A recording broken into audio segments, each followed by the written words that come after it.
as the party of Rolandir, Val, Brynir, Vamok, Cad, Calnies, and Mick were transported safely from the Twilight Eternal. They appeared in the Yellowford Vale, but not as they had known it. A seemingly different version of Aegedon is what they were trapped in now, and they were apprehended shortly after arriving.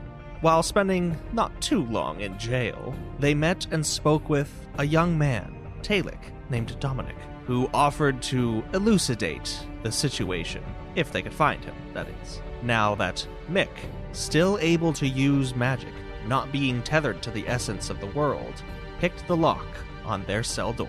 Well, anybody going to join me? Now, wait. Were we not just saying that we didn't want to cause any more trouble? I'm sorry, I wasn't paying attention. That is true, he did say that. All right, what's your plan then, Mick? We walk out of here into this settlement where clearly we are marked as criminals. Where do we go? What do we do? No. Mick, you can still change your appearance, can you not? I can indeed. This could be useful.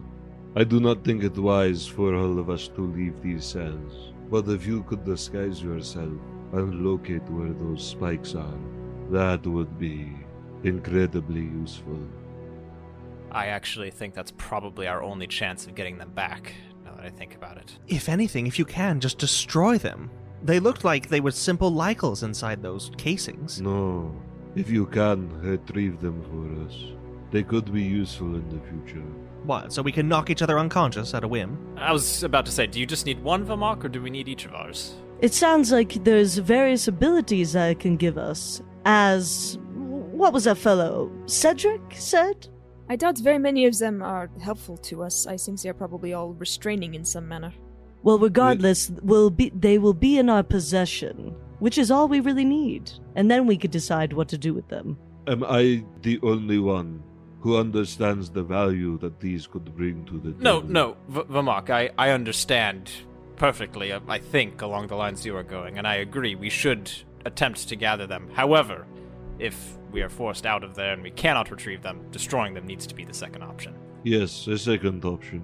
And I do not suggest using them on ourselves. But if it is true that inside is simply a Lycal, perhaps the Lycal is what binds the device to us. If we can exchange the Lycal inside for a different one, we could then use it on others, stripping someone of their intent, or even their consciousness, or anything else. It could be very useful in any upcoming encounters. Calnies kind of cocks her head in Mick's direction. You don't happen to have any more Lycals on your person, do you? Why, yes, I do. In fact... And Mick reaches into his jumpsuit and pulls one out. Is this what you're looking for? Why don't we just... well, why don't you? See if you can't find ours. Do the little switcheroo. If you don't want to take the whole housings with you, that is. Destroy the ones that were bonded to us, and then work your way back out here. Well, lucky for you, I actually have some spare vials, so I can even replace it with those. But regardless, it's a great plan. Marvelous. The question becomes, who will Mick impersonate? Clearly, Raya would be presumably the most authoritative, but I also imagine the hardest to accurately impersonate without drawing suspicion. And what about this Cedric fellow? I mean, it's not as though Mick cannot change what he's impersonating. Now, the real catch is getting an outfit appropriate for a guard. I'll think of something. Does anybody have any spare clothes that looks similar to what they're wearing? Brynir just looks down at himself. I don't know what you expect. This is all we have. Calnies is wearing her leather armor and such, and she's like, well, this could pass. Okay, Calnies, let's switch, please, just for this demonstration. So Mick begins removing shamelessly his jumpsuit and hands it over to Calnies. Calnies strips shamelessly as well. It's a perfect pair. As we know, Calnies prefers this, so... That's right. I see what that... Yeah. I see what this is, and then Brynir gets the... He finds a shiv and he makes a deeper V. And she, passes her leathers through the bars over to Mick's waiting hands. Ah, excellent. And she, kind of tries to get into this jumpsuit romper leotard thing. She's like, gods above. It's very tight. I apologize for how this may fit you afterward. Take her on the crotch. Oh, please do be careful. It's custom. And then Mick puts on the full garb that was given to him by Kelnias and says, all right, wait right here. And as he turns the corner, he also transforms into the look of Cedric and starts to walk out of the prison cells. Yeah, just walks on his merry way. Do we have the Archbishop and Vakos, or are they gone because we've been cut off from intent? They poofed. Okay, cool. As Mick walks away from this jail area around the corner, there is that guard that addressed Dominic before, who gets a strange look on his face, but then, stands up straight and salutes. Sir, I did not see you there. Carry on. And Mick will have his hands behind, kind of folded behind his back. And will walk straight past him out of this place. Excuse me, sir, but if you don't mind, a moment. Yes, what is it? That Embered boy came around again, wanting to speak with more prisoners. Every day there's a new one. He always takes some strange interest. Perhaps just keep an eye on him. That's all I'll say. Thank you. And you, keep up the good work. You're doing a wonderful job down here. Thank you, sir. Not a problem. Tally-ho! And Mick will turn on his heel and will continue outside and will continue to the command center. Walking through these large doors, there isn't really anything out of the ordinary. You're greeted with crisp salutes and respect that would be afforded someone of your rank, of which you know nothing about. Mick will give each of them a curt nod. Working your way through these tight halls of the command center, it's very, very economically built structure. Not an inch of wasted space in here. Even like the reception desk is kind of squat and cramped, no more than is needed. Comfort was not taken into account during any part of building this structure or its interior. And moving through these hallways and corridors, there are different rooms that you can identify just by going through and peering through archways and pushing doors ajar. There are storerooms full of weapons, there are storerooms full of documents, and finally you stumble across a door that, with a little jiggle of the handle and perhaps peering through that keyhole, there is a light inside. There seems to be someone bustling about and working. You do see that here is the storeroom for the devices that everyone was spiked with. So upon realizing this, Mick is going to prepare himself and kind of gather his composure, and then will give a couple of raps at the door. One moment. And you hear a little pitter-patter of feet as the doors then unlocked, unbolted, unchained, and then opened just a tiny little bit. And there's a stout, fellish man, balding, kind of sickly pale, little twirly mustache of kind of white hair, and he just looks up at you and he goes, "Oh, Cedric, I didn't see you there. To what do I owe the pleasure?" Yes, I was wondering if I could come in, actually. There's a couple of prisoners who are, let's just say, being uncooperative. Oh, the ones from the Vale? Yes, the ones from the Vale, who were arrested for trespassing. Yes, I heard about that report. Quite a nasty business. I heard you had to knock one unconscious. That we did. It didn't give me great pleasure, but you do what you must in this position. Of course. Yes, if you just have the form from the commander, I can hand those over to you. Ah, yes. Darn it. And he hits his head and, his forehead as if like, silly me. And goes, darn, I completely forgot to grab the papers. I was wondering if you could just hand them over to me here. Oh, no. I'm sorry? No, sir. Excuse me, do you know who I am? Yes. That is obvious, but as your commanding officer, I would like to see those spikes immediately. They're getting quite unruly in there. Cedric, we're the same rank. I know. Obviously, it's been a rough day with these prisoners. Second Lieutenant, are you all right in the head? Unless you have the forms from the captain, I'm sorry, but I can't. Can you direct me where I can find the paperwork? Well, you'll first have to go to the second floor offices for the requisitions, and then you'll need the captain's approval. Of course I do. I'm sorry. I hate to be a bother. I'll go and get the paperwork. And I'll come right back. Oh, okay.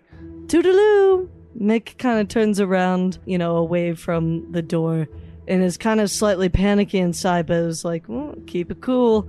And so Mick will find a corridor where he could go up the stairs to the second floor. The whole time you're walking away, the guy's just like looking through the gap in the door, watching you go. Like, gosh, dang it. As Mick is leaving, once the guy closed the door, she feels a small tug on the very bottom of her cuff of her pant leg, and she sees a little man. He's about 9 inches tall. He is made out of metal. Yes? Mick takes it in stride. Mick looks up to Mick and he says, "The master wants to talk to you." Yes, very well then. And who are you? I'm sorry? Name's Dim. Dim. What a pleasure to meet your acquaintance. Yeah, Dim. And can you direct me to the said master?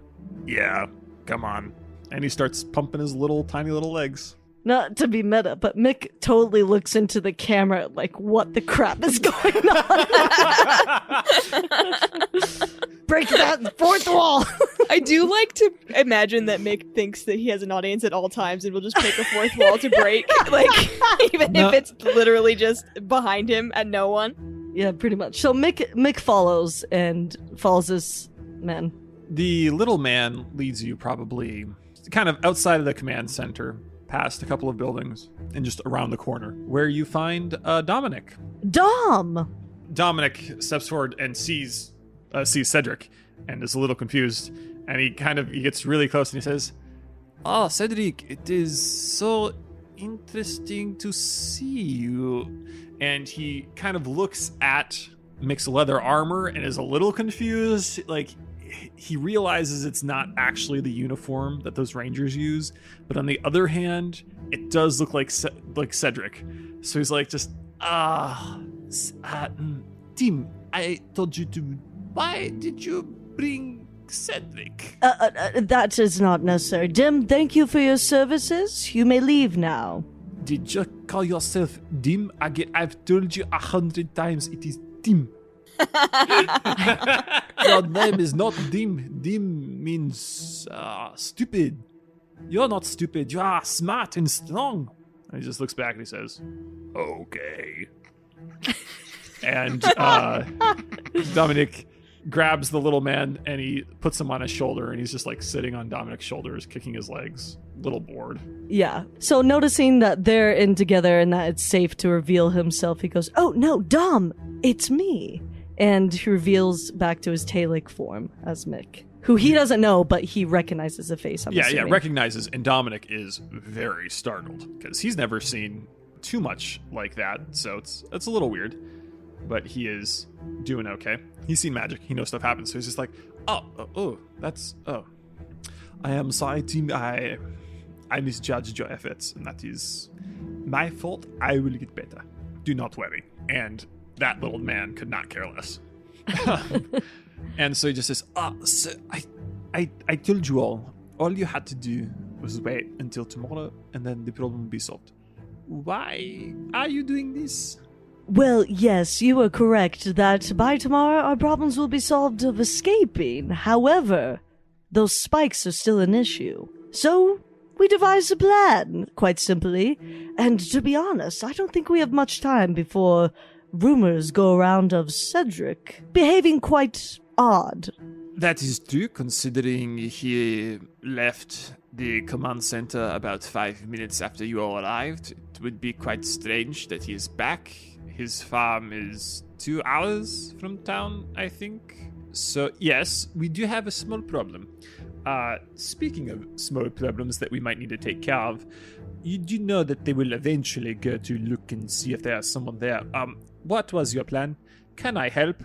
Unfortunately, if you all get out, I have shown maybe an excessive interest in prisoners recently, and I think they might believe I helped you, which is making me want to help you, so maybe they are not wrong. What's the plan? Any way I can help, I will. Well, this is the plan. I went to go get the spikes, but of course I need paperwork. goodness me. So, I cannot get that, or rather, I thought of a plan, seeing you here, that perhaps you can get the paperwork for the spikes. Second floor. I am not an authority, but there might be something. Just one moment. He talks briefly to Tim on his shoulder, and they have a small discussion. They're not trying to hide it. He's just asking Tim everything that Tim saw during his little trip there.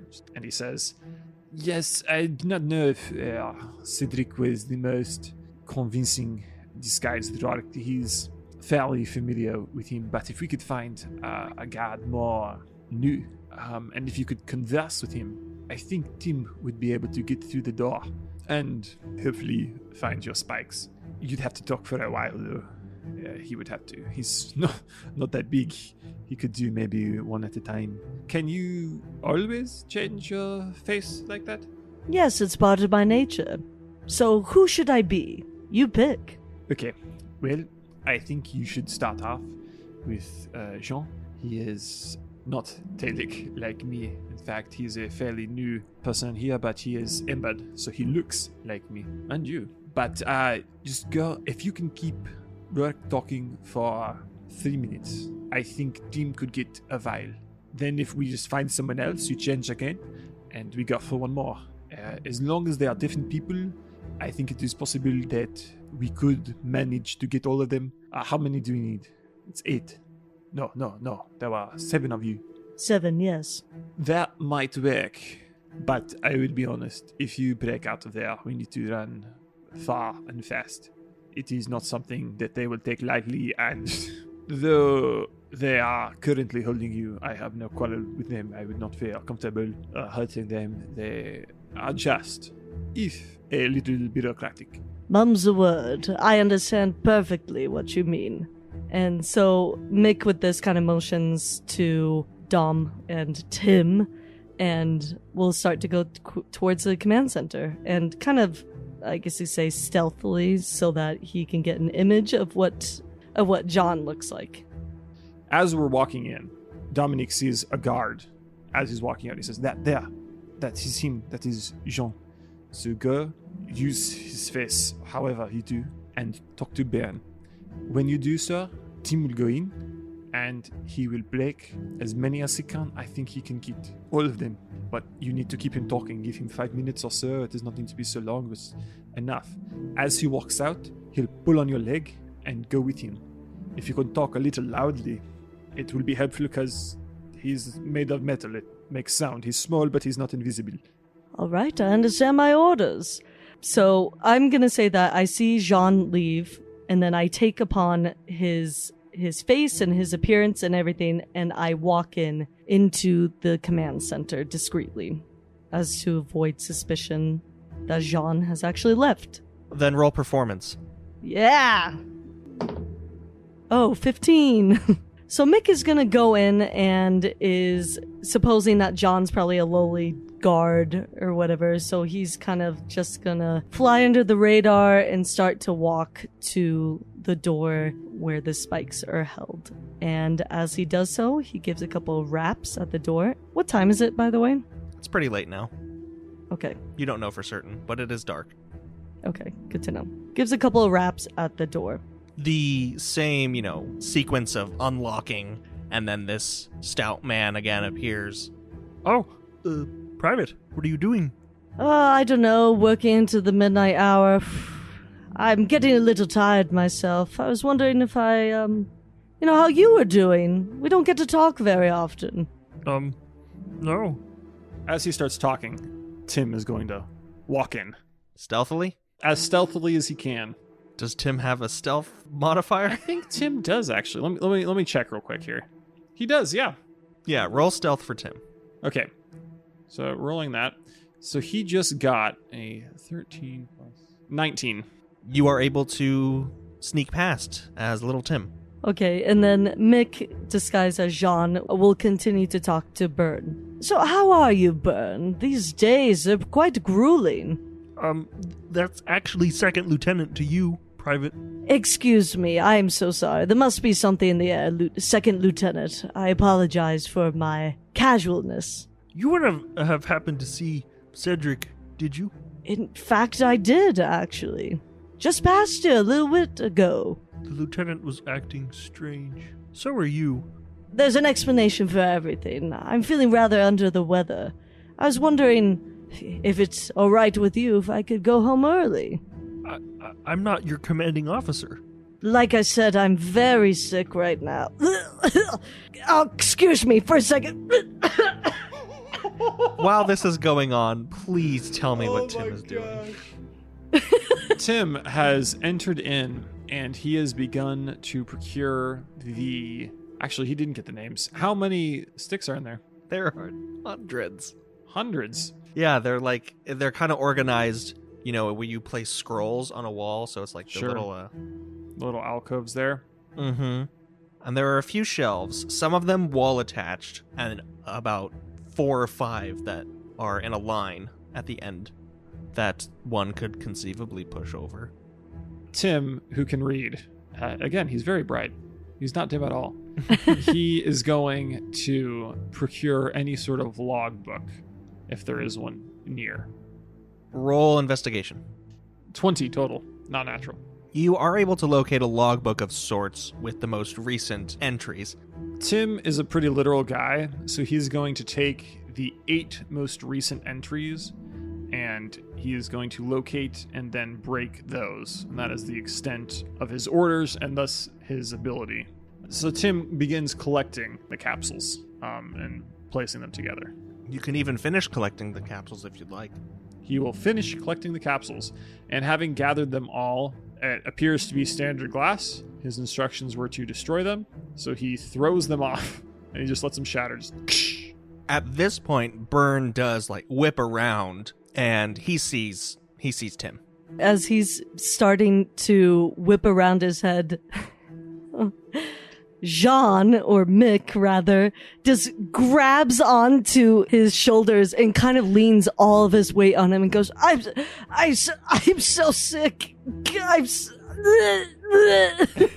And starts to, audibly make a scene of how sick he is. Byrne starts to yell for help. He's going, help! Help! Something is happening! There's a situation in the storeroom! How quickly can I cast sleep? You can sure try. Okay, cool. I think is it 8D? I mean, it's 5D8s, I think, is what I have to Depends use. on the level. Cast it at 8th level. I will take that suggestion and we'll cast this at 8th level. Where are my 8? We need as many D8s in here Where as you they can at? possibly get. You roll an additional 2d8 for each slot above first level. I rolled 62. That is enough to knock Byrne unconscious as mid-yell he just collapses onto the ground, in the threshold of the door. However, this has drawn attention. I bet it has. Okay, what floor are we on? The first. Tim is trying to run out. He grabs at your pant leg as he's running to leave, but he's very literal, so he's just running straight. Mick is going to steadily and briskly walk to where the prisoners are held, trying to avoid suspicion as he just left this guy on the floor. You're not going to be successful, because at the reception area, there are 4 of these rangers posted at the entrance who stop you and say, "Private, what's your business leaving? There's a situation. We're on lockdown." Yes, absolutely. Please, allow me to return back to my station. Where's your post? I am actually going out to the prisoners. That's where I was next going to be posted. You're leaving Rourke? Yes, I am. Ugh. Haynes, Fullman, go with him. Check this out. And 2 of the rangers then take up flanking positions and kind of ushered you out the door. Okay, Mick is still going to keep his cool and is going to walk with them. I'm going to assume that I kind of look to where Dom was before. Oh, Dom has been loitering with a look of absolute dread and sweat pouring down his face for probably the last however many minutes that took. He's just been anxious and stuttery and just outside. No, I'm always here. Hi guys. Mick is going to give him the side eye, obviously looking like Jean, but he knows that that's Mick. As Mick, disguised as Jean, with these 2 guards flanking him, approaches Rourke, just around the corner, in the paddocks. Calneus is kind of looking at her hands, looking at her palms, and then turning them over, and it's like, does anyone else not feel entirely neutered anymore? Val will test his tether to the essence here. How so? Minor illusion. Just another sparrow. It blinks into existence. Val goes, thanks to gods. Can we see any of this mess that's happening? You see Rourke and, half outline of another guard, but you don't see Jean, Mick, and you don't see the other guard. But you can kind of make out Dominic having a panic attack across the way. Okay. Can I message him and say, what is going on? Sir, I saw your friend, Mick. He said this was his name. We hopefully got you out. My homunculus hasn't gotten back yet, so I don't know really what happened. He's leaving now. Do you see the shorter one with the long black hair among the three of those guards? Yeah. That's your friend. So, I don't know what's happening. And I'm not very comfortable right now. Is it always like this with you all? Unfortunately, it is always much worse. Would you like to go with us? Yes, I need to get out of here. All right, you should come within 10 feet of me if you can. And he very reluctantly, slowly, not slowly, he walks over there, but every step he gets closer to these rangers, he's getting more and more tense. He is just he's got his stuff and he's just walking over awkwardly. He has this staff with him now that you guys didn't see before, but he's with you. All right. He's within 10 feet now. Mick and his escort have reached Rourke, and Rourke is just confused. And even more confused now as he sees Dominic coming around. It's like, Dom, why are you back? They told me that I brought snacks for you. You know, I just thought it's hard being here all night long, working. I thought maybe you could use something to eat. And he pulls out, you see him searching through his satchel here, and he pulls out some trail rations that he just happened to have, some really tasteless crackers that just don't taste like anything. It's hardtack. I just wanted to get you something. Well, thanks, I guess, but apparently I'm being relieved. From around the corner, you hear a heavy sigh from one of the cells as Cad gets to his feet. Cad grips one of the bars, and it explodes into shards of iron that then sprinkle the ground. And he steps out, muttering to himself, this shit's taking too long. And then he snaps his fingers, and Rourke similarly explodes. The two guard escorts behind Jean-Mick recoil at the sight of this other guard liquefying in front of their eyes. Mick is now covered in entrails and blood, as is Dom. There's two guards with Mick? Yes, but they one of them falls to the ground in horror, and the other one scrambles back inside screaming. As that happens, Brynir, with a bit of a stuffed face, he's still eating the food. He even took some of Mick's, and but as this is happening, he stops eating, but he's talking with his mouth full. That was not necessary. Val is going to dimension door himself out of his cell and just freaking run, grab Mick, grab whoever, and then I will bust down as many cells as I need to bust down to get everybody in 10 feet of each other so we can teleport out of here before everything goes to hell. Dominic suddenly dives off to the side as he sees Tim running out of the building, just unseen during the commotion, and he goes to pick him up. So he is not, at this moment, directly going toward the group anymore. As that is happening, Kelniace is cussing Cadagas out. But then Cad is just I've had enough with you all. And if you don't mind, you can carry on with your own whatever. But I will be finding Luna on my own. And he just 180s and starts walking away. While all of this is going on, Vamok is going to cast gaseous form on himself, and then he's just going to walk right through the bars. Kelniace will freeze over these bars and then shatter them and step out of her cell. A little assistance here. It's a 22 on the D20 and a 14 on the D100. 19. Congrats. Yay. Major success. Okay, I just want to bend open anybody's bars that are not, all of the cells, including the other prisoners, because why not? Just in a releasing prisoners mood. I'm just going to warp all of these bars to get everybody out, and I'm just going to say, to me, now! That happens as Dom picks up Tim, and a cadre of these rangers rush out of the command center, weapons at the ready. Great. As soon as everyone is within 10 feet of me, I am casting teleport and we are getting out of here. Including Dom? Yeah, Dom's going too. Not including Cad. He can get lost. No, Cad is well and gone. As Dom arrives, he passes over the body of what used to be Rourke, and just as arising, he vomits on top of Vamok, who is the nearest person. It goes right through Vamok's gaseous form. That's actually a good point. So he vomits on top of Brinier, who is behind Poor Vamok. Brinier always gets vomit on. He's Not like, again. I just ate. Not on the shoes.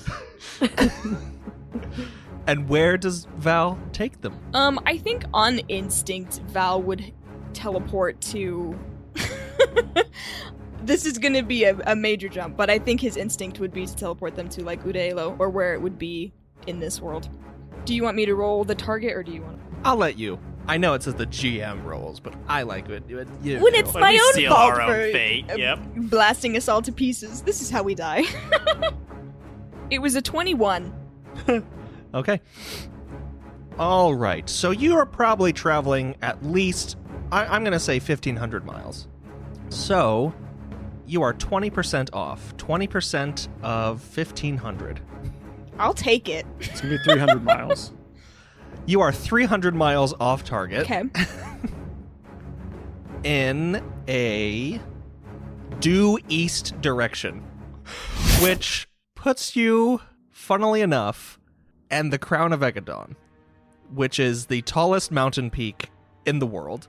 When you blink out and then blink into this teleportation spell, you are just swept up in this dark blizzard. You have no idea where you are. Everyone that you brought is still within the distance that they were away from you. However, you do hear a shout for help as Kelnias starts to slip and fall off what seems to be the side of a rather steep cliff of rock and ice. She's going to do a dex save. Brinier's going to reach for her. And she is able to help herself, but then with Brinier's aid, you pull her up to the top.